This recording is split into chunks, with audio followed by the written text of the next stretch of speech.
Knowing what I know today, I would have probably not used a hard money loan. I probably would have used other people's money. You're able to get better rate and terms with somebody else. Rebecca, what a pleasure to have you here on Houses with People, sharing your journey with us.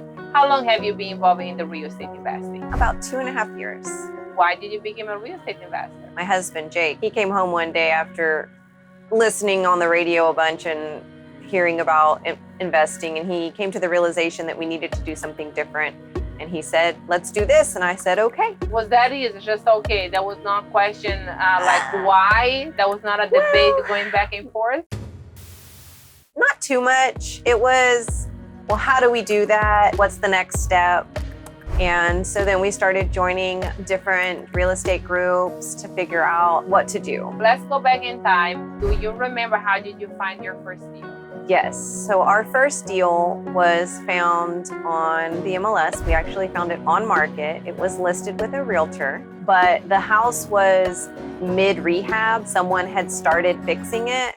I'm not sure exactly what happened, but they could not finish. It wasn't move-in ready, so it wasn't selling on market. What was the challenge that you faced with that particular deal? So the challenge with that one wasn't too bad as far as the rehab, because it was just drywall at that point. They hadn't finished anything. Oh, thank God. So yes, they had just gotten started. A tree had fallen on the house, and they had fixed the roof and fixed all the drywall, but nothing had been finished. They didn't finish out the walk-in shower. The kitchen was complete, didn't have cabinets. There was no flooring anywhere. It was kind of a blank slate. When we went to close on the property, the owner that was selling it was not a United States citizen. And so they were unable to come up with all the right documentation, and the realtor ended up having to sign some sort of affidavit to verify that this person was who she said she was. How did you get the knowledge to be able to close that deal,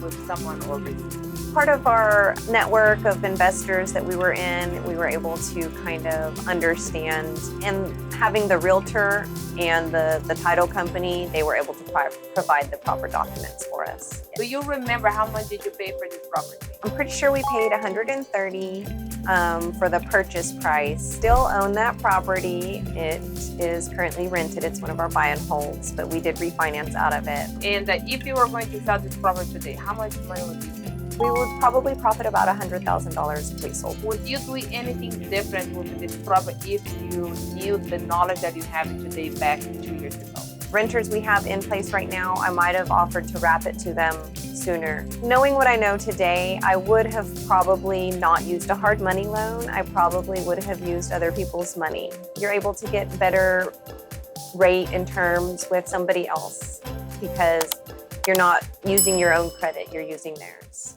What was your reaction back then? Do you say, can we afford? Can we really get this done? What are you talking about? What was the transition that was going through your mind? So the timing was in the middle of the summer 2020, which we all know when that what happened then. Everything was shut down. Everything was remote.